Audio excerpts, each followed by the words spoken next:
بسم اللہ الرحمن الرحیم۔ علامہ ابن جوزی رحمہ اللہ نے اپنی کتاب میں بغداد میں رہنے والے ایک تاجر کی دو بیویوں کا تذکرہ کیا ہے جنہوں نے ایک دوسرے کے حقوق کا ایسا خیال رکھا کہ موجودہ دور میں اس کی مثال پیش کرنا مشکل ہے۔ علامہ ابن جوزی رحمہ اللہ تحریر فرماتے ہیں، بغداد میں ایک کپڑے کا مالدار تاجر رہتا تھا۔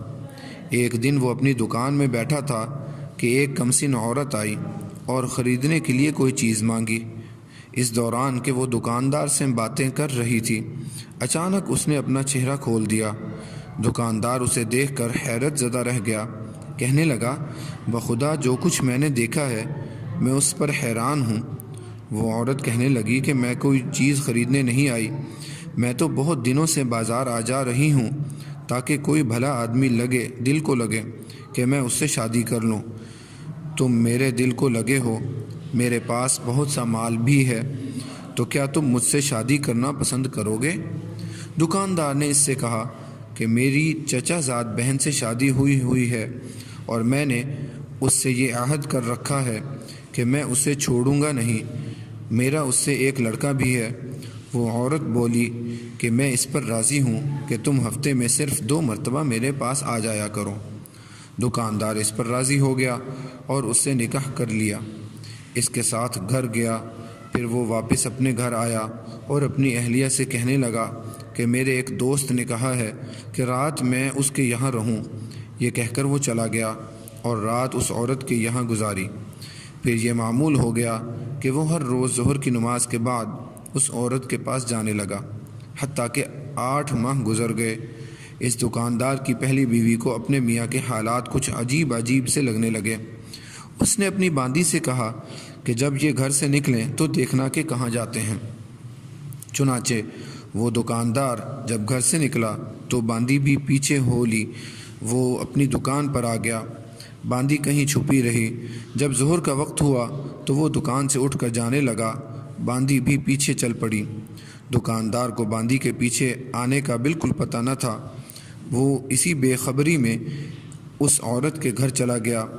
باندی پڑوسیوں کے پاس آئی اور ان سے اس گھر کے بارے میں پوچھ گچھ کی۔ پڑوسیوں نے بتلایا کہ یہ ایک کمسن عورت کا گھر ہے اور اس نے کپڑے کے ایک تاجر سے شادی کر رکھی ہے۔ باندی یہ معلومات حاصل کر کے اپنی مالکہ کے پاس آئی اور سارا معاملہ اسے بتلایا۔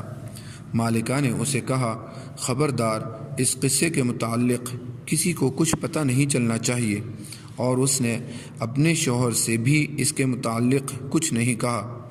یوں ہی ہنسی خوشی دن گزرتے رہے۔ سال پورا ہوا تو وہ تاجر مر گیا اور اس نے 8000 اشرفیاں ترکے میں چھوڑیں۔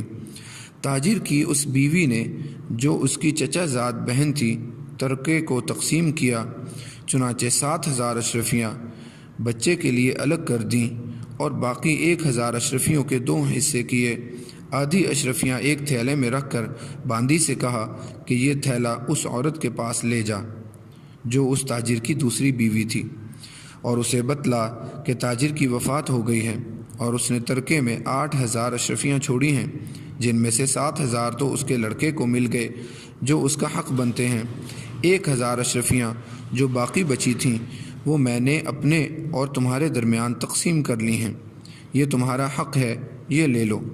باندی وہ اشرفیاں لے کر اس عورت کے پاس گئی، اسے تاجر کا سارا قصہ سنایا اور بتلایا کہ تاجر کی وفات ہو گئی ہے اور اس کی اہلیہ نے یہ اشرفیاں بھیجی ہیں۔ وہ عورت رونے لگی۔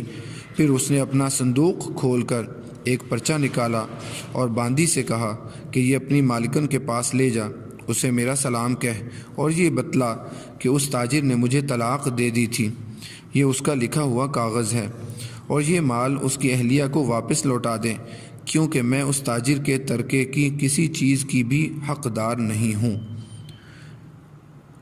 یہ تھا اللہ والوں کی صحبتوں کا نتیجہ۔ ہر شخص اس دور میں